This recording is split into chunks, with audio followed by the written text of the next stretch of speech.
Shalawam. This is your brother Barawan giving all praises, glory, and honor unto Yahweh, Bahasham, Yahweh Shai, Bahasham, Raka, Kwadash. Yahweh being the name of the Heavenly Father, the creator of heaven and earth, the God of Abraham, the God of Isaac, and the God of Jacob, the God which the scriptures speak of. And Yahweh Shai is only begotten Son, which the world ignorantly calls Jesus Christ, and the Raka, Kwadash, which is the Holy Spirit. Double honors to the elders and apostles of Great Millstone who rule well, pushing this 100% to the gospel, helping to wake up and to seal the elect of the nation of Israel. And salutations to you, sincere Akimate. Excuse me. All you sincere Akimate that are pushing this gospel in truth and sincerity, risking your lives and your freedom to do so. Alright, so what we're going to go into today is, one of our duties as men of Yahweh Bashim Yahweh, which is to prophesy. With that, I'm going to get Jeremiah 28 and 8. You know, I know you brothers already know what I'm about to get. This is the book of Jeremiah, chapter 28, verse 8, and it reads, "The prophets that have been before me and before thee of old prophesied both against many countries and against great kingdoms of war and of evil and of pestilence." Right now, one of the important prophecies in which we give when we go out into the highways and byways, or when we do these sit downs, is to prophesy against this sinful kingdom, Esau, the kingdom of Esau, the kingdom of Babylon, the kingdom that we are speaking evil against at this time.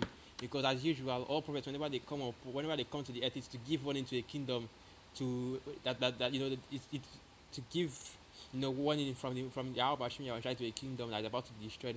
Whether it is whether it is our own kingdom during that time, the people nation of Israel, or the nations that are in rulership the nations that are in rulership during that time, because there would always be a prophet within the capital, the main point of the main area of rulership of the main area of rulership of a nation, just to prophesy the downfall of it. Whether it's the prophet Daniel during the time of Babylon and Persia, or the apostles and the disciples of Yahushua during the time of the Greco-Roman Empire, or now the elders and apostles of Great Millstone London and all the other Israelite camps during this time of Babylon. So we are prophesying the downfall of this kingdom, this kingdom of this kingdom of Esau, the so-called white man, primarily, and his primary place of rulership is in America, which the Bible, which the scriptures call Babylon the Great. Alright, so with that, I'm going to go to another precept, and this is in the book of Psalms 137. I think, okay, let me start from the 7th chapter. This is the book of Psalms 137, the 7th chapter, and it reads, "Remember, O Yahweh, the children of Edom, in the day of Jerusalem, who said, raise it, even to the foundation thereof." Because these Edomites are responsible for, because these Edomites, during the time of the Babylonian captivity, Esau Edom was the one that destroyed the first temple, and he was the one that, and he also went in and started started picking off the Israelites that were left behind, and burning down our cities and killing our people. That's just one of the sins that this devil has committed throughout his time on this earth. And I continue verse 8. "O daughter of Babylon," which is referring to Esau Edom, because Esau Edom and his kingdom is considered the daughter of Babylon, which is why we say that America which is why we say that modern day America is Babylon the Great. And I continue. "O daughter of Babylon, who art to be destroyed, happy shall he be that rewarded thee as thou hast served us. Happy shall he be that taketh and dasheth thy little ones against the stones." And you read it, and you can read it right here. It's plain. Psalms 137 verse 8 and 9. It tells you that that recompense is not only righteous to expect recompense for what Esau has done to us, but it's also expected, because it's something that all the saints of Yahweh, all the elects are waiting for, the day that they can be able to return the evil that Esau has done back upon their head tenfold, man. Let me read that again. "Remember, O Yahweh, the children of Edom in the day of Jerusalem, who said, raise it, even to the foundation thereof. O daughter of Babylon, who art to be destroyed, happy shall he be that rewarded thee as thou hast served us. Happy shall he be that taketh and dasheth thy little ones against the stones. So not only are you going to reward the people that did that, that the Edomites that destroyed the temple and have done all this wickedness to our people, but also their children as well. And this scripture right here connects straight to Isaiah chapter 14. Let me go to that, because the scripture says you precept upon precepts, This precept right here connects straight to Isaiah chapter 14, where it tells you that here it is, Isaiah chapter 14 verse 21. Prepare slaughter for his children, for the iniquities of their fathers, that they do not rise nor possess the land, nor fill the face of the world with cities. That's why whenever we tell you devils that you are going to slavery, that you are going to be destroyed, that you are going to be killed, we're not just saying it out of hatred, it's not some racist shit, even though technically it is, but that's it's not in the way that they believe that we don't have any grounds for our racism, because here it is right here. The scriptures clearly tell you that the daughter of Babylon, which is Esau Edom's kingdom, which is America and all these other Edomite nations, will be wiped out, and their children will be completely, their children will be slaughtered and destroyed. You know. So let's just go. So let's go into more scriptures concerning Babylon the Great, because that's what this title of this lesson is. Speak this parable against the daughter of Babylon, and a parable in which we are speaking is its destruction. So I'll start here in Revelation chapter 17, and let me go to verse 2. No, let me go start here verse 1. So this is the book of Revelation chapter 17 verse 1, and it reads, "And there came one of the 7 angels which had the 7 vials, and talked with me, saying unto me, Come hither, and I will shew thee unto thee the judgment of the great whore that sitteth upon many waters, with whom the kings of the earth have committed fornications, and the inhabitants of the earth have been made drunk with the wine of her fornication. So he carried me away in the spirit into the wilderness, and I saw a woman sit upon a scarlet-colored beast, full of the names of blasphemy, having 7 heads and 10 horns." Alright, so I'm going to go into the you know what? Let me just keep reading. Um, Let me continue from where I stopped. And this is the book of Revelation chapter 14. 17 verse 4. "And the woman was arrayed in purple and scarlet colored, and decked with gold and precious stones and pearls, having a golden cup in her hand, full of abominations and filthiness of her fornication. And upon her forehead was a name written, Mystery Babylon the Great, the mother of harlots and abominations of the earth." And we know through the spirit that this is speaking of, Esau, the Americas, like I mentioned, America, which is one of the greatest strongholds that Esau Edom has in these last days, because through these scriptures, through these scriptures, we understand that. I also got reminded by that Esau would be ruling in these last days. That Esau will be the last kingdom that would rule upon this earth before the kingdom of righteousness, the kingdom of heaven, the kingdom of Yahushua, that new Jerusalem, will be put upon this earth, and will be raised upon this earth. And let's get that in the second Esdras 6 and 9. This is the book of second Ezra chapter 6 verse 9, and it reads, "For Esau is the end of the world, and Jacob is the beginning of it that followeth." Another precept is also in the book of Daniel chapter 2.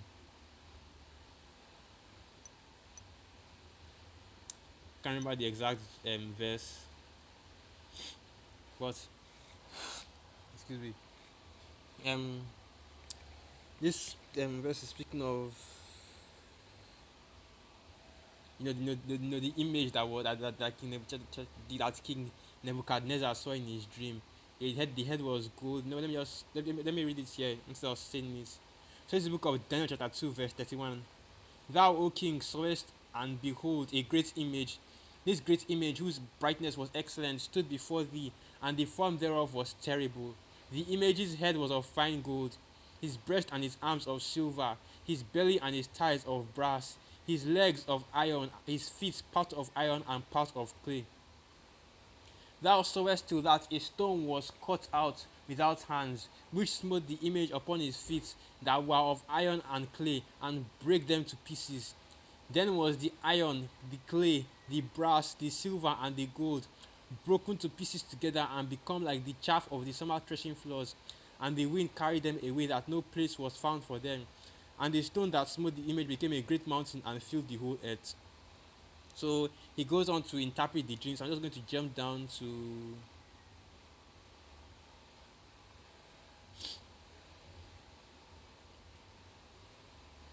this to verse 41. And whereas thou sawest the feet and the toes, part of the potter's clay and part of iron, the kingdom shall be divided, but there shall be in it of the strength of iron, for as much as thou sawest the iron mixed with the miry clay. So this is speaking of is the kingdom, you know, that the world was separated into, like, I believe it is four great empires: the Babylonian Empire, the Medo-Persian Empire, the Greek Empire, and the Roman Empire. Now, the Roman Empire is the empire that was made out of iron, and the empire that is iron and clay is this is this, you know, the resurrected Roman Empire, the revised Roman Empire, the Renaissance Roman Empire, whatever term you want to use, which is this empire which in which Esau Edom is ruler over, you know, which is the empire of NATO and the EU, America, Babylon the Great, because all these are just revised Roman Empire. That's why the legs are mixed with iron and clay, because it was part, you know, it had, because it was the Roman Empire that come back again on the earth, you know, come back again, but it wasn't as, you know, it wasn't as influential or as powerful as the previous Roman Empire, because it was somewhat different, you know. And that's why it says here, and I continue from verse 42. And the toes of the feet were part of iron and part of clay, so the kingdom shall be partly strong and partly broken. And I continue from verse 4, and I want to jump down to verse 44.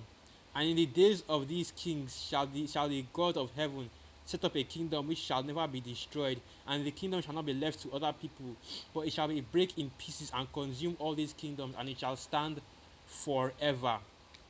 So what this is telling you is that the last kingdom that will be upon this earth is the kingdom of, is the continuation of the Roman Empire, the revised Roman Empire, the kingdom of Esau, before the Most High Yahweh Hashem Yahushai brings down his own kingdom of heaven, the kingdom of righteousness, and to rule forever. You know, when it says it says that it shall not be left to other people, which means it will be Israelites that will be ruling in that kingdom.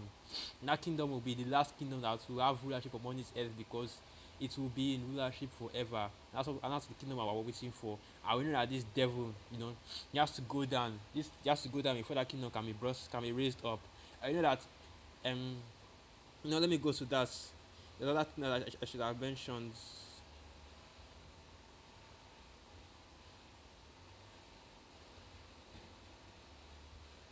Like, I'm looking for it right now. Here it is. Then chapter 2 verse 35. Then was the iron, the clay, the brass, the silver, and the gold broken in pieces together, and became like chaff of the summer threshing floors, and the wind carried them away, that no place was found for them. Meaning that all the other kingdoms, you know, when the kingdom of Israel, you know, the kingdom of Yahweh Hashem Yahushua is set up upon this earth, all those other kingdoms, all of those other kingdoms, all their works, all their achievements will be completely destroyed. Because when the scriptures tell you that the that the in the book of Second Peter, that the earth and all the works that are in it will be completely burned up, meaning that there will be nothing left of the former time, nothing left of, no, there won't be any relics of these old kingdoms, you know, because now you still see Babylonian relics, you still see Persian and Roman relics, but during the time of, you know, during the kingdom of, in the kingdom of heaven, the kingdom of Yahweh Hashem Yahushai, there won't be any Babylonian or Roman relics upon the earth, because everything will be completely destroyed, and the earth will be renewed, you know, in righteousness.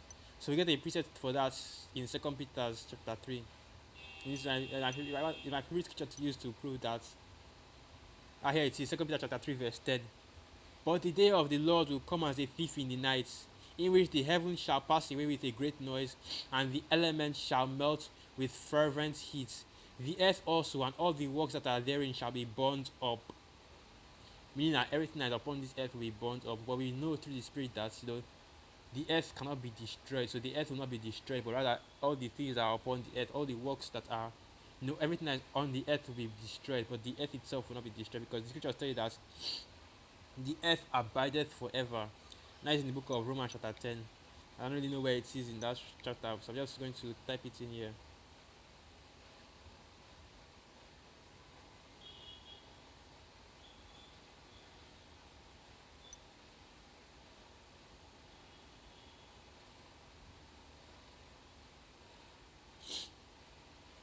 I don't, so okay, I don't really know how it goes. Is it endured?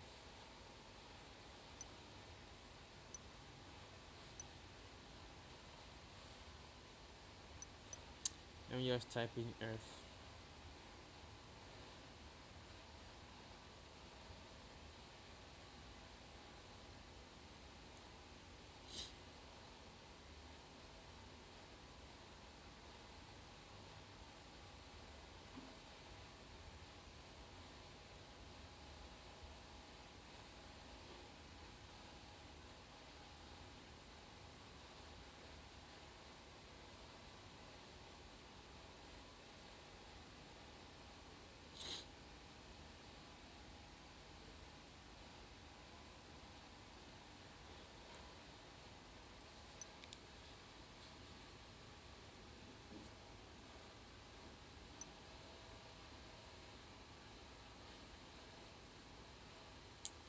So okay, I'm trying to guess it. I can't remember how the precept goes.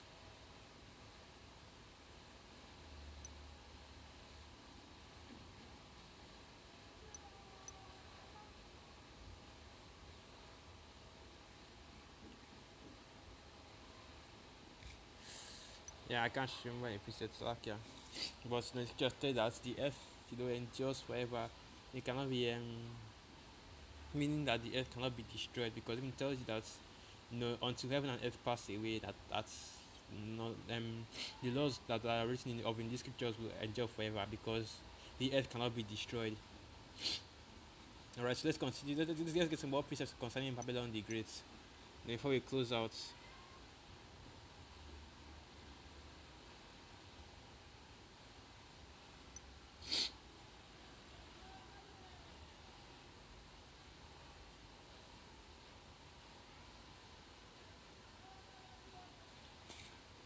So we get this from Revelation chapter 14 verse 8. And if okay, so I'll start from verse 6. And so this is the book of Revelation chapter 14 verse 6, and it reads, "And I saw another angel fly in the midst of heaven, having the everlasting gospel to preach unto them that dwell on the earth, and to every nation and kindred and tongue and people, saying with a loud voice, Fear God and give glory to him, for the hour of his judgment is come, and worship him that made the heaven and the earth and the sea and the fountains of waters." And this is speaking of what the men of the Israelite the Hebrew Israelites, specifically the men of the elders and apostles of Great Millstone on down are doing right now. We're coming out into the highways and byways, doing these sit downs. Our word is going through is being preached throughout all the nations. Through the spirit and power of Yahweh Hashem Yahushua, and then the gospel is basically that fear the Most High, give glory to Him, and His judgment is coming. Worship Yahweh Hashem Yahushua. We are preaching to our people which are scattered among all these other nations, because we are not preaching this gospel of Yahweh to the other nations, because we know that salvation is only for the Jews. Only the Israelites can be saved. But because our people are scattered to all nations and all peoples and all tongues. We preach this gospel has to be pushed throughout the four corners of the earth. This gospel has to reach everybody, and that's the reason why that's the reason why you hear the gospel going around. You hear the gospel of Yahweh Shai going throughout the four corners of the earth. I know. Let's get that in Romans 10.